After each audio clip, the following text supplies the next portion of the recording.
Yo, what is up, Scum Gang? It's your boy Scumbag Tony, bringing you all the tea, all the news, all the updates, everything you need. I'll be covering all in one video, so you don't have to watch 21 videos or read riddles to try to figure out when wipe day is. Even though it was just announced, now I have to edit this video before uploading. As I'm sure you know, it's on the 18th of this month, which is a Wednesday. You might want to put on your cheap grips, put on your cheap sights, use your cheap guns just to prepare for the wipe. Also, maybe use some FMJ, a little tip. Be ahead of the curve. Before I drop this knowledge on you, be sure to subscribe. Only a small percentage of you who consistently watch my videos are sub, so please use this opportunity to smack that button and let's hit our next goal of 4,000 subs. We have a bit to take in here, so let's get to this advent calendar breakdown and my thoughts on it. First order of business, we have the name reservation DLC. By purchasing this, you will be able to choose a gamer tag and keep it from that point on, just like PlayStation, Xbox Live, and stuff like that if you participated in those activities. The people that will find this cool are people like me that want like an original OG gamer tag name. That way, for example, if you wanted to have, let's say, Tony Rocks, I swear that's not what I'm doing. I'm not going to use that, so don't take that one. Do not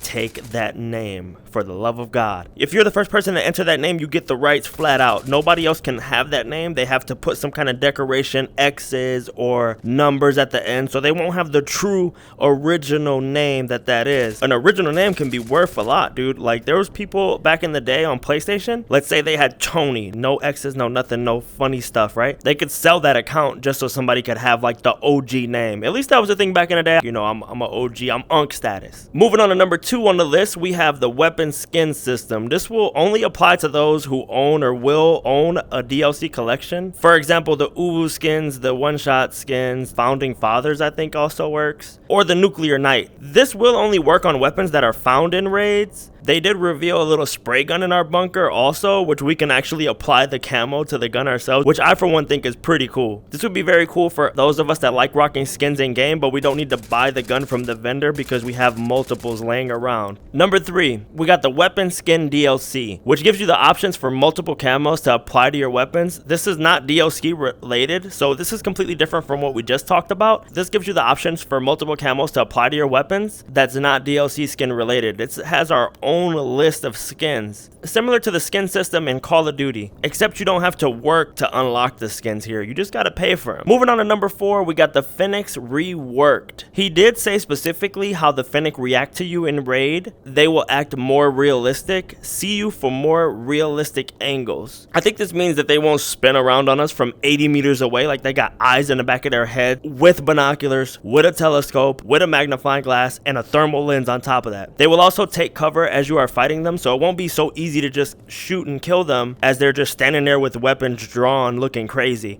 I wonder if they're gonna also update it where you can't hide in trees. I don't know if that would be a W or an L, to be honest. Numero 5, that is French for number 5 if you didn't know. Mission task. We will have missions as we have had before, but with a lot more variety. Turn-in missions and collection missions, this will be a nice touch. Our current mission system is stale and boring for people that have a lot of time in this game. It can get a little repetitive and boring doing the same old thing, you know? Even though I'm sure that everybody will figure out what they like to do most and just stick to that anyways. It's a big variety. Individual players are going to do different things, which is good for the game because this set of missions might be good for this person and this set of missions might be good for that person, just to kind of help balance everything out so everyone can level up together regardless of skill level. I think this is a big W. Number 6, we got Christmas decorations for the bunker. Nothing too fancy. We just got a Christmas tree, a snowman, some hanging lights, you know, stuff like that. Just some bunker cosmetics. Moving on to number 7, streamer kit. Starting soon screen, stream ending screen, bathroom break, poop animation, which I think is a big W. I really want that one only, to be honest. Just in case I gotta take a poop for real, I can just boom, put you guys on this loading screen right here, go handle my business, come back to killing chads.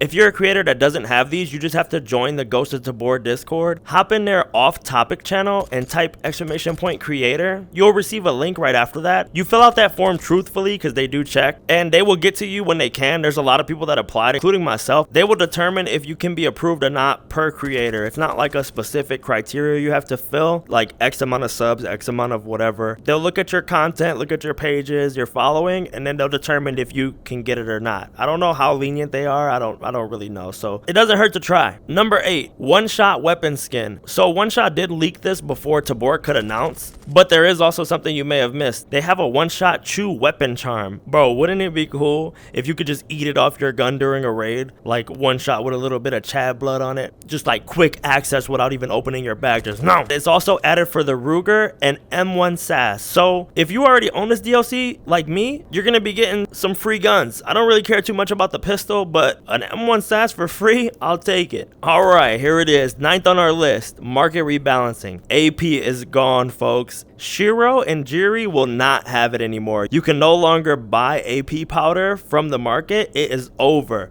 AP powder's value is gonna go skyrocketing up in trade rooms inside of Discords like my own. Make sure you join that if you haven't already. The link to the Discord is down below in the description. Honestly, I'm probably gonna fill up a bag of AP and try to hide it somewhere in my bunker. Let me know where you guys are gonna hide yours. I think this is gonna do the trick for me. Shh, don't tell Scott. Don't tell Scott, please. I think this is gonna actually work. I do think this is a fantastic update, and this is coming from somebody that literally would unlock AP day 1 and never go back to FMJ the rest of the wipe. So trust me, you don't rely on AP more than I do, and I still think this is a W update. I do think that this is going to make armor choices and helmets much more valuable to take in raids, since a lot more people won't have AP till maybe mid-late wipe. It's just not going to be as easy to get depending on how this shakes out. It's going to take a bit to kill you if they can't land a headshot. So accuracy is going to be key here, and armor choices, in my opinion. We made it to number 10, and I'm so excited for this one. Mission quests. These are completely different than the mission tasks. Choosing the quest and task has been revamped for the better. So you can click these quests or task tabs. It will give you more options for your playstyle. I will be doing a video sorting out what works best when I can see the ball in the future, so make sure you subscribe so you don't miss that. Turn on notifications as well. One of those missions is under medical for Hannah. It's called Erase Their Hold. In one raid, destroy 2 targets at radio station, destroy the 3 targets in labs, and you'll receive some gear for completion. We will receive 2 C1300 helmets, 2 6B102 armors, and 1 canteen. They also give us a glimpse at Spectre for Sean called Scorched Earth.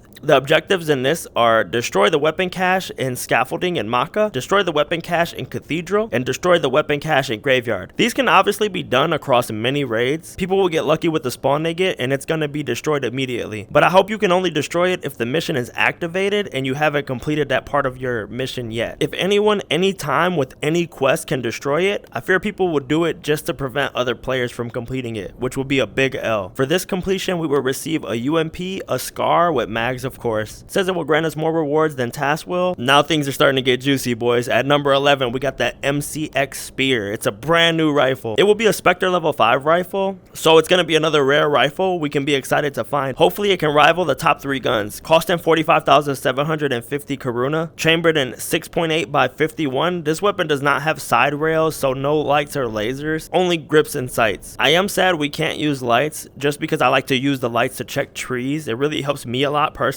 Hopefully this thing has a high FMJ damage number so that it can fall nicely into the guns we use this wipe. Otherwise, this gun will just not be used and everybody's gonna stick to the same old thing. Last but not least, Hold Off Mall, which is a 12-player map, and it will have a vault within it called the Centurion Armament. This requires a brand new red key card. We don't know if this card is only available in this map or if we can get it as a low percentage pull on other maps / vaults. Obviously, the red card vault will only be accessible in the mall, similar to the green key card being Maka Underground specific. But let's talk about the name of this vault and what it could mean. By the name alone, Centurion Armament, it makes me believe that it's going to be an armory type of vault. Hopefully they do change it, because I feel like all the vaults are very similar. They should have some that kind of lean towards armor, kind of lean towards guns a little more, or maybe just like small pulls that you can get just to get opportunities to get rare items. You know, like if they kind of did stuff like this, I think it could be a good thing for the game. It would be a fresh feel rather than the standard vaults that we are used to. Imagine just like some gun racks and stuff like that where guns can spawn. I mean, you can get doo-doo guns or you can get really good guns, but that'd be pretty cool. If it was more weapons weapon spawns than the average vault. The mall is confirmed to have 3 levels, so there's gonna be some verticality. Imagine somebody overlooking you from the 3rd story on over the rail trying to put shots on you, and you're trying to just like cross some pathway to get across the map. Like, it could be pretty crazy, could cause for some campers. This will make for some interesting gunfights that I think we really don't have right now in Tabor. I mean, we do have some verticality, but as far as like within a confined space of a mall, it's gonna be pretty cool. But I do think there's one thing that can make or break this map. Seeing as it's a mall, there's gonna be a lot of glass all around. Hopefully they really fix the issue where when you shoot glass that it eats your bullet. No matter the caliber, no matter if it's AP, FMJ, you have to shoot glass 2 times, break the glass before you can shoot anything behind that glass. So that was everything, and if you made it to this part of the video, I really appreciate you guys, man. You guys have been along for the ride. We already crossed 3,000 subs, which is crazy. The support has been amazing. You guys have been showing me crazy support. So I'm gonna try to make more videos like this and try to help you guys throughout wipes and help you guys with my strategies and stuff like that. If you like this type of stuff, make sure you leave a like. It really lets me know that this type of video is something that you like, and I'll keep it coming. Make sure you guys rock cheap guns, cheap sights, cheap foregrips with FMJ. Rock it now. Get used to how it feels to shooting kitted players with it, because everybody's gonna be kitted right now. Everybody lost their gear fear. Just rock it and see what happens, and just prepare. Just prepare yourself, that's all. Stay strapped, kids.